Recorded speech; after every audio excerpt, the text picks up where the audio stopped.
Hey guys, Dr. Ben here, Functional Medicine Centers. We're going to be talking about something today that is rampant in this country, and a lot of you, loved ones, kids, different people are dealing with it. That is what is called ADD, ADHD, attention deficit disorder, or you put an H in there and that's hyperactivity. So what we're going to be going over today is what we see change in patients every single day in here, what I've seen in my family, and what you can do to help yourself or your kids get better with their attention and their focus. A lot of you right now might be thinking, this isn't just a kid thing, this is an adult thing, and you're like looking in the mirror and go, man, I think I have ADD. When I was a kid, I almost guarantee I would have been diagnosed with ADD if that was a rampant thing, but it wasn't at that point. And so, I could always hear the furnace kick on, or I could hear the door open. I was distracted, all those things. Thankfully, I was able to overcome some of those things and get through and get the education that we needed. But the ADD is rampant. We see just as many people now that have adult ADD as we do kids have ADD. It's a lot higher percentage of boys that are diagnosed with ADD. But here's the thing, even Dr. Amen, if you haven't read this book yet, Healing ADD with Daniel Amen, he's great. He's on PBS all the time. Great speaker. Anyways, he lists 7 different types of ADD in here. ADHD, which is the hyperactivity kind, is the most common one that we see, and that's because that's the one that teachers are saying, holy cow, parent, come pick this kid up. He's just bouncing off the walls. He can't sit still. What are we going to do with him? Put him on Ritalin, put him on tranquilizers, whatever you can do. Just don't let him run around the classroom anymore.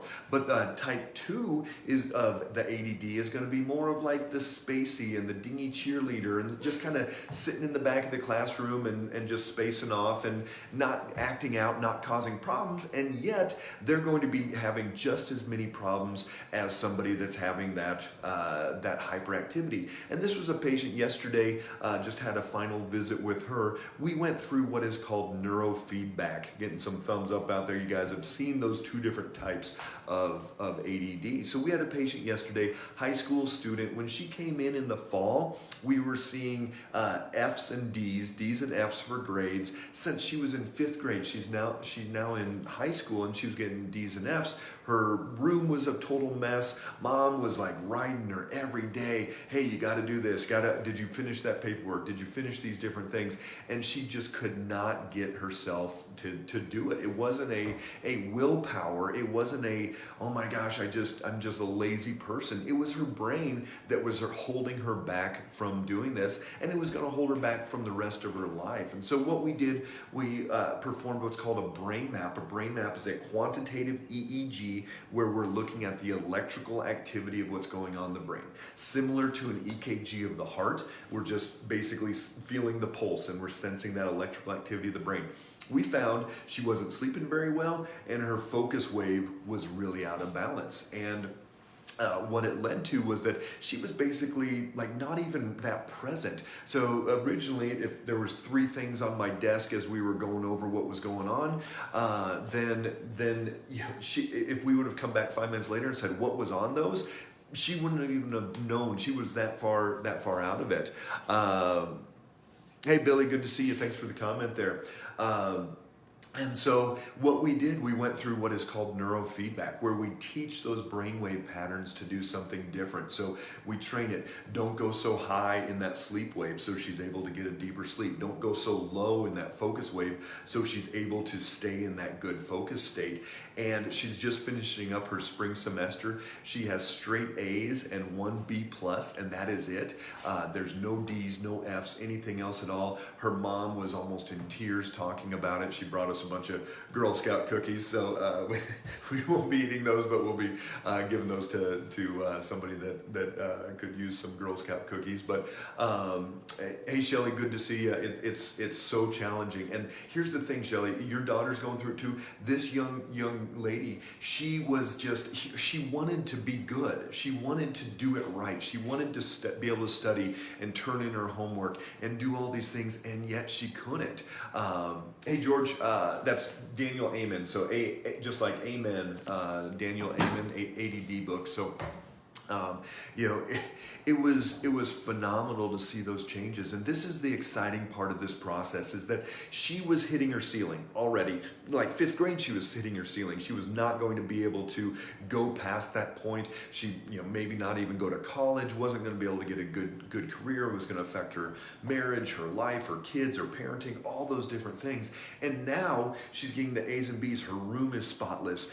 She's to that point where she is so vibrant about life and excited and ready to take on the day, that she is not going to have that ceiling. She's going to get to decide what she wants to do. How many of you out there have changed what you want to do based on what you think you can accomplish, because your brain isn't there, because you don't have the motivation, because you can't stay organized, because your head isn't put on the right way, or whatever it is? So many people have held themselves back from accomplishing what they want in life. It has affected the huge number of people that have ADD use recreational drugs. They use alcohol to compensate for this. So many people have come up with coping mechanisms that are destructive. It's destroyed marriages. It's from video games to just checking out and watching TV and not being present with the kids and wife, all those different things. It's rampant what it affects in people,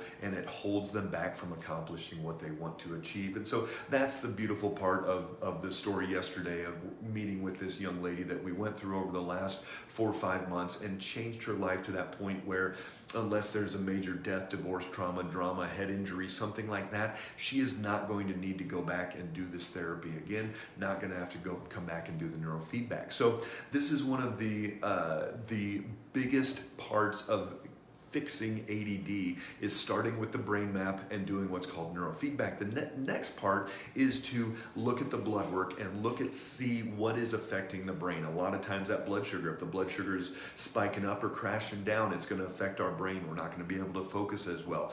If we're having poor sleep, that will be a big part of it. Yeah, Kathy, Dr. Amen is great there. He actually has a whole chapter in the ADD book about neurofeedback, about brain maps, everything that we do in the office. So the brain map is that crucial piece that we start with, but also looking at the blood work. If somebody's anemic, their brain needs oxygen and glucose. So if your blood sugar's out of balance, you're gonna have problems. If your oxygen is off, you're gonna be anemic. You're not gonna be getting that oxygen to the brain. It could be anemia, could be low iron, could be absorption issues, a lot of different things that come in that way. So then we just have to go through step by step. Maybe their vitamin D is low. Your vitamin D should be 60 to 80, but a lot of these kiddos, a lot of people come in and it's in the teens or 20s, and so we've got to get that vitamin D up. There's so many different things that we need to be doing to help that brain.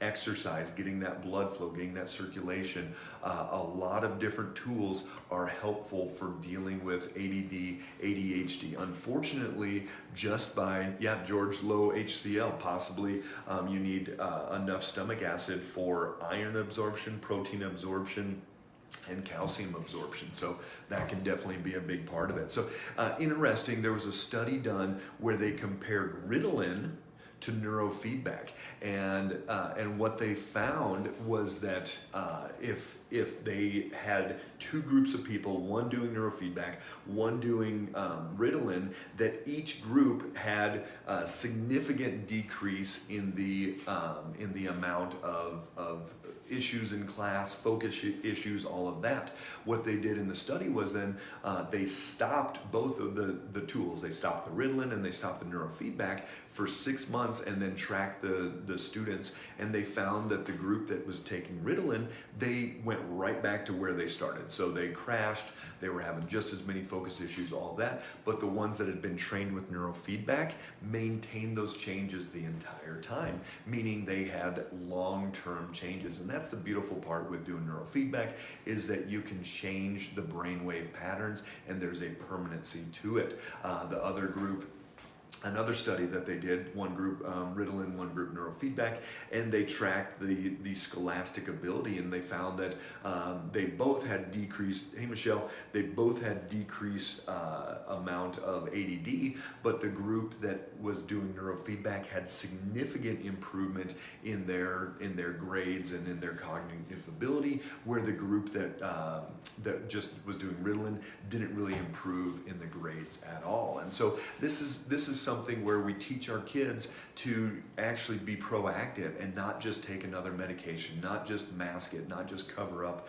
the symptoms, but to actually fix those underlying problems. So this little teenager, yeah, hey Linda, can neurofeedback be brought into schools? Man, I wish it would be. You know, we see miracles all the time.